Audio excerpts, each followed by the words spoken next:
நான் பாடி பில்டிங்குள்ள எப்படி வந்தேன்னா, ஒரு ஸ்டேஜ் பெர்ஃபார்மன்ஸ் என்ன கோச்சை கொஞ்சம் தப்பா பேசிட்டாங்க. ஸோ அதுதான் உள்ள வந்தேன். கண்டிப்பா ஃபுல்லா கேளுங்க, மேபி உங்களுக்கு இன்ஸ்பிரேஷனா இருக்கலாம்.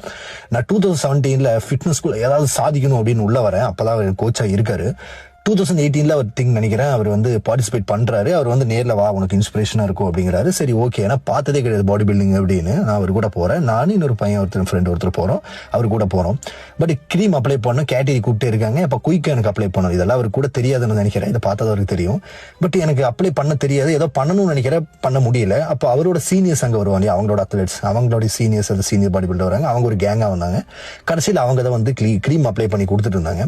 இப்போ எனக்கு வந்து ஒருத்தர் வந்து அப்ளை பண்ணிட்டு இருக்கும்போது ஒருத்தர் சொல்ற, இவர்கிட்ட போய் எப்படி நீ ட்ரெயின் ஆகிற அப்படி இப்படின்னு கொஞ்சம் தப்பா சில விஷயம் எல்லாம் சொல்றாங்க. எனக்கு எப்படின்னா, என்னோட கோச்சை நீ எப்படி சொல்லலாம் அப்படின்னு தோணுது.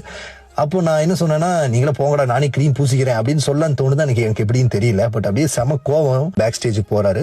நான் வெயிட் பண்ணிட்டு இருக்கேன் எப்போ மேலே ஏறுவாருன்னு. எனக்கு எப்போ ஏறுவாங்கன்னு கூட தெரியாது, எந்த கேட்டரி என்னன்னு தெரியாது. அப்போ நான் கேட்கறவர் எப்போ மேலே ஏறுவாரு அப்படின்னு கேட்கறேன். அப்போ இப்போ வந்துருவாங்கன்னா பட் கூப்பிடவே இல்லை. இப்போ பின்னாடி பார்த்தா அவர் தனியாக நின்று இருந்தார். அப்போ என்னன்னா, மற்ற பாடி பில்டர்ஸ் பக்கத்துல எல்லாம் அவங்க கூட வந்தவங்கள பண்ணிட்டு இருக்காங்க, காத்தடிச்சு விட்டு பண்ணிருக்காங்க. பட் நான் இங்க நின்று பாக்குறேன், இது போலாமா வேணாமான்னு கூட தெரியாது. பட் இருந்தாலும் போனேன். அப்ப எனக்கு என்னன்னா, நம்ம கோச் தனியா இருக்காரு அப்படின்னு பயங்கர ஃபீல் ஆச்சு. ஸ்டேஜ் ரொம்ப சொன்னாரு, நான் வந்த ரெசிபி நீ முடிஞ்ச அளவுக்கு பெஸ்ட் பண்றேன் அப்படின்னாரு. நீங்க போக அடிச்சிருவீங்க, பிளேஸ் பண்ணிருவீங்கன்னு சொல்றேன். அதே மாதிரி ஸ்டேஜ் போறாரு. அவர் அங்கிருந்து ஆப் ஸ்டைட் பண்ணிருக்காரு. நான் கீழே இருந்து ஆப் ஸ்டைட் பண்ணிருக்கேன். எனக்கு கேமே எனக்கு தெரியாது. ஆனா அவர் டைட் பண்றத பார்த்தோன்னே நான் விட்டுறாதீங்க அப்படின்னு அந்த கேம் என்னன்னு தெரியாம என்னென்னமோ பண்ணிட்டு இருந்தேன். ஒரு டாப் 10க்குள்ள வந்தாரு. பட் என் மைண்ட்ல என்ன ஓடிச்சுன்னா, எப்படி என்னோட கோச்சை நீ தப்பு சொல்லலாம்? உனக்கு யாரோ வேணா இருக்கலாம், எனக்கு அவர் கோச் நீ இன்சல்ட் பண்ணக்கூடாது. எனக்கு தெரியல, நீ அவர்கிட்ட ரெடி ஆனாதாலும் நீ பண்ண முடியாது நினைச்சேன். நான் டெஃபினட்டா பண்ணுவேன். அப்போ அவர் கூட பைக்ல வரும்போது நான் சொல்லிதான், நான் டெஃபினட்டா பாடி பில்டிங் பண்றேன் அப்படின்னு. பட் இப்போ அது கூட அவருக்கு தெரியாதுன்னு நினைக்கிறேன். இந்த வீடியோ பார்த்தா தெரியும் நினைக்கிறேன். அப்படி ஸ்டார்ட் பண்ணதான் என்னுடைய பாடி பில்டிங் ஜெர்னி. ஒரு மிடில் கிளாஸ், பெரிய எனக்கு சேலரி எல்லாம் ஒண்ணுமே கிடையாது எனக்கு. ஓகே, கொஞ்சம் கொஞ்சமா தான் நான் வந்தேன். அவர் பட்ஜெட் ஃப்ரெண்ட்லியா நிறைய டயட் போட்டு இருக்கிற பட்ஜெட்டுகளை போட்டு கொடுத்து தான் நான் இந்த ரேஞ்சுக்கு வந்து நிக்கிறேன். ஃபர்ஸ்ட் என்னன்னா, அவர்கிட்ட போகும்போது 50 kgல இருந்தேன். இன்னைக்கு 78 kgs நான் வந்திருக்கேன். இன்னைக்கு நிறைய 10 காம்படிஷனுக்கு மேல அட்டன் பண்ணிட்டேன். நிறைய ட்ராஃபி வாங்கி வீட்டுல வச்சிருக்கேன். ஒரு 8-9 டிராஃபிக்கு மேல வீட்டுல இருக்கு.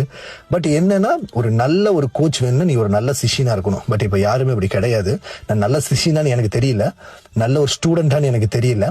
நிறைய பேர் கோச்சை வந்து ஃபர்ஸ்ட் பேசுவாங்க, நல்லா பயங்கரமா பேசுவாங்க. கொஞ்ச நாளுக்கு அப்புறம் இன்னொருத்தர்கிட்ட போனா இன்னொரு தப்பா பேசுறாங்க. ஸோ எனக்கு ஒரு நல்ல ஒரு கோச் இருக்கனால இது வரைக்கும் வந்திருக்கேன். ஸோ ஒரு நல்ல ஒரு கோச்சை தேடி கண்டுபிடிங்க, டெஃபினட்டா லைஃப் மாறும். ஸோ மிடில் கிளாஸ் ரொம்ப லோவில் இருக்கிறவன் நானே இந்த லெவலுக்கு பண்ணும்போது உங்களால ஏன் பண்ண முடியாது? ஸோ நான் அதாவது மைகைன்னு சொல்றேன், நானே வரும்போது நீங்க வர மாட்டீங்களா? ஸோ இப்படிதான் என்னோட பாடி பில்டிங் அப்படிங்கிறது ஒரு ஆக்சிடென்ட். வரணும்ட்டாலே கிடையாது, இந்த கோச் அவர்னால நான் உள்ள வந்தேன், வேற எதுவும் கிடையாது.